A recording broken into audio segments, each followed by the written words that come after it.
Just spotted a demon. Because of course I did.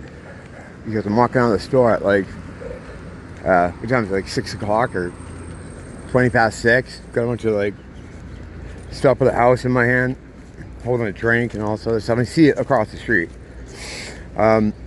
Moving fast, doing all the things, yelling, the hand motions. Here's how you know.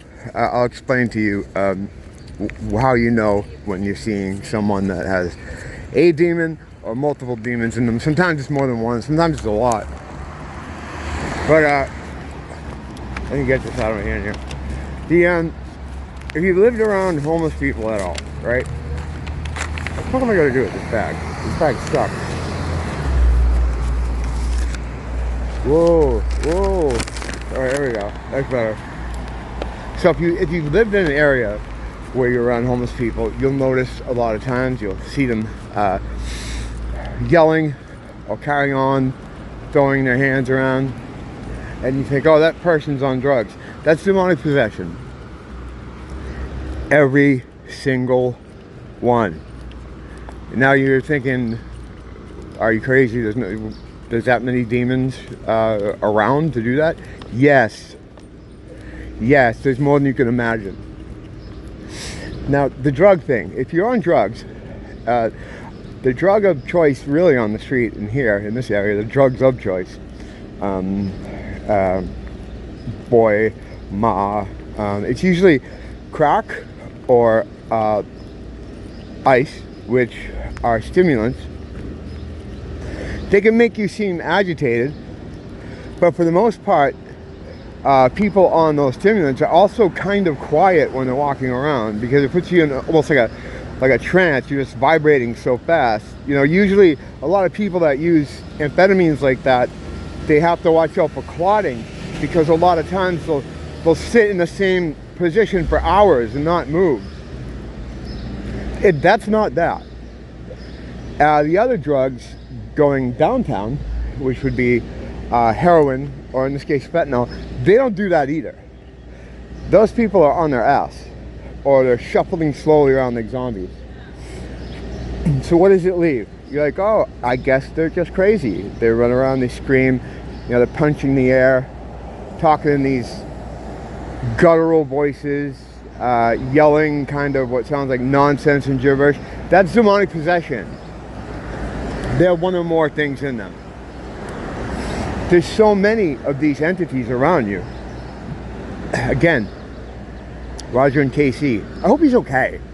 He hasn't posted anything in a long time. Forgive me if you've heard all this shit before, but he'll do layouts of streets and areas like on maps, like photographs. Like I think he even used Google, like some Google photography, or he does, especially when he goes to like the mountains or he goes to Antarctica, and he does something with the photo manipulation. He has like this program that it's like the best way I can describe it is like he turns up a gain kind of function, or makes it really bright, and you'll see shapes. You'll see shapes everywhere in the streets. He did some in LA around where the Hollywood sign is. These things are everywhere, and that's why the world's kind of the way it is. A lot of madness in the world. They're constantly hanging around you, waiting for you to get low enough vibrational for them to slip right in, and they will.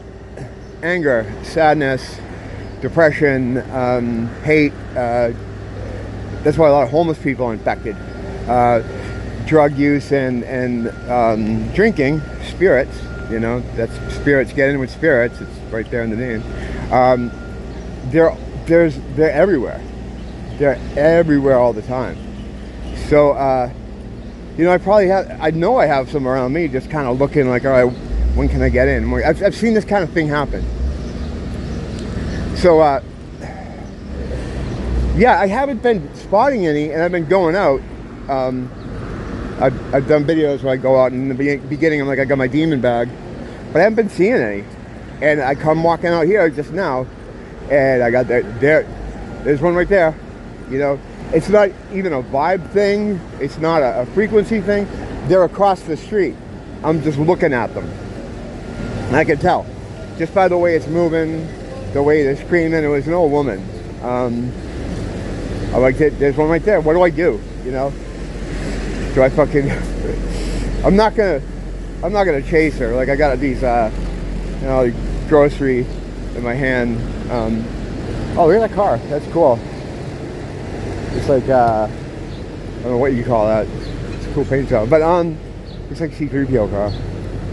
But yeah, so I spotted one, but nothing I could do about it. I don't have any of my stuff on me, which doesn't really matter. The stuff, you don't need the stuff. The tools are just for amplification. They're for focus. They're for, you can, what's the word I was looking for? Every time I try to explain how to use pieces, I never have the right words. But whatever. You don't need them, basically. But they're, you know, they're good to have. They're a good point of focus. You focus your shit through. But yeah, going to a place like when you look at San Francisco and how it is down there, that place, God, there must be a vortex down there. It's like how Chinatown used to be at one point. Chinatown is too scarce now. Like when there used to be more people down there, before everything started closing up, there was a lot of demonic activity. You know, a friend of mine pointed out that place had like a dark vortex there. A dark vortex being just a place where energy can refresh itself. It feeds and it creates like almost like a tumor, a metaphysical tumor that destroys everything around it, and you're also feeding it just like how a cancer would work. It feeds off the lower vibrational frequency there, and it just grows and grows, becomes bigger and bigger. We used to hypothesize or theorize, I know what I'm talking about, that it was near the Dragon's Mouth, which is an area down there in Chinatown where there are these, I don't know what you'd call them, columns around this building near King Street. It's kind of like the beginning of Chinatown. And there's just a lot of activity there. You know, there's a lot of dark shit happening there. Like a couple of years ago, there was a guy going around stabbing people. They never caught him, of course, because they don't catch anybody here, even though it's an island, but whatever. And there's just this dark shit that just happens down there. But since they started closing places, it's a bit more scattered now. Like when I did those videos from down there, the walking Chinatown, it's like a ghost town. You know, it's a ghost town down there now. We did find a little area of life where that where the skull store was, Skullhead, and a couple other places. There were some cool antique shops down there, but they're in like their own little section by themselves. You know, the rest of the Chinatown is just kind of barren. And the thing is, you think, oh, it would be all mutants down there, but no, because they go where the people are. They go where the stores are. They go where the services are. If there's nothing there, it's just wasteland. And the few people that are there are people you really have to worry about. You know what I mean? That's fucking road tier shit down there. Yeah, I don't know what to do. Like, I don't know what they're gonna do with it. Like, there was that area we got off of, which for me was always the main drop off, the main like bus stop if you're going downtown, right after the courthouse. And right all across from each other in one little area was Long's, Walgreens, Walmart, Ross. All these things were in a little corner, and it was always packed. Like you'd get off that bus stop, and there would just be people everywhere, like crowds. You had to push through crowds, you know. You get off in that same spot now, all those places are closed and boarded up, and there's fucking tumbleweed blowing around over by the 4th Street Mall. Spooky. It's like, I think that's the word I used about 100 times while we were down there. It's just fucking spooky, man. It is. It's just spooky. I don't know what they're gonna do with that area. You know, you listen to some of the local politicians, and they're like, "Well, all we need is a couple people to come in here." No, who's going in there? Who's going in there so they can get robbed blind? You know, who's gonna do that? If the major corporations couldn't hang, you know, if they couldn't stay down there, what chances, like, you know, local business have down there? Right? Like, they're gonna get robbed from too, and they can't absorb that at all. You know, I don't know what happens to an area like that. What happens to an area like that? I guess just more condominium buildings, like because the land is valuable. I mean, when you're on an island, there's only so much, you know, only so much land to go around. You don't have a lot of choice for, it's finite, you know what I mean? So, I don't know.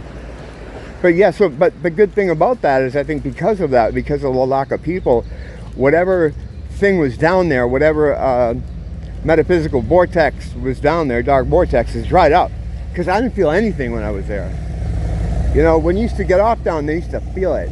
It was heavy. It was like, whoa, you know? It was like, whoa. That's what they call it. That's the professional term for heavy dark frequency. Whoa. But yeah, I went down there and I didn't feel any of that. It just felt like a place that was abandoned. It was weird. I got to get back down there though, because I want to do some stuff on those buildings. I know I keep talking about it, not doing it, but yeah, our schedules are weird, me and Nia. They're all over the place. You know, like I do these videos when I'm going to and from places, you know, so I kind of fit them in, but when we're both together at the same time, it's, you know, we got to work to make that happen, but we will. Because she doesn't want me down there by myself because of the history I've had with the place and the stuff that, you know. I think she's more afraid I'll score drugs. But I don't even know who I'd buy any from down there. There's no one to buy anything from. There's just fucking nothing down there. So it's I mean, it's a plus, I guess, in the spiritual sense, what went on down there, what the way that place has turned out. But it's a minus for the community and the people that live here and the residents and stuff. So I don't know. I don't know what they're gonna do. Be interesting to see though. It'll see how, plus with the COVID and you know, the financial situation the way it is, the inflation everywhere. The inflation here is insane, man. It always was because we have to have everything shipped here. You know, by Matson brings it in on boats down by the docks, where they also do a lot of other stuff that we're not going to talk about today. Very busy down at those docks. But so yeah, so you're already, you know, $2 to $5 on top of anything, and now with this inflation, what I've found too, and Nia's been saying the same thing, is almost in every kind of product, the quality is shit. Like the food you buy, it's way small portions. They're opting to, you know, use cheaper ingredients and cheaper stuff, but they're still charging a lot because they're trying to make that profit that they used to make, you know. It's unsustainable. The system was unsustainable from the start. We're just seeing it in its death throes. It's interesting, you know, it's interesting. Hey, doggy, look at that guy. What's how you doing, old man? How you doing? He's awesome. I fucking love dogs. I see a dog and it's just like all the crazy bullshit in my mind goes away. Goes away. Goes away. Don't blame the teacher. Blame the school.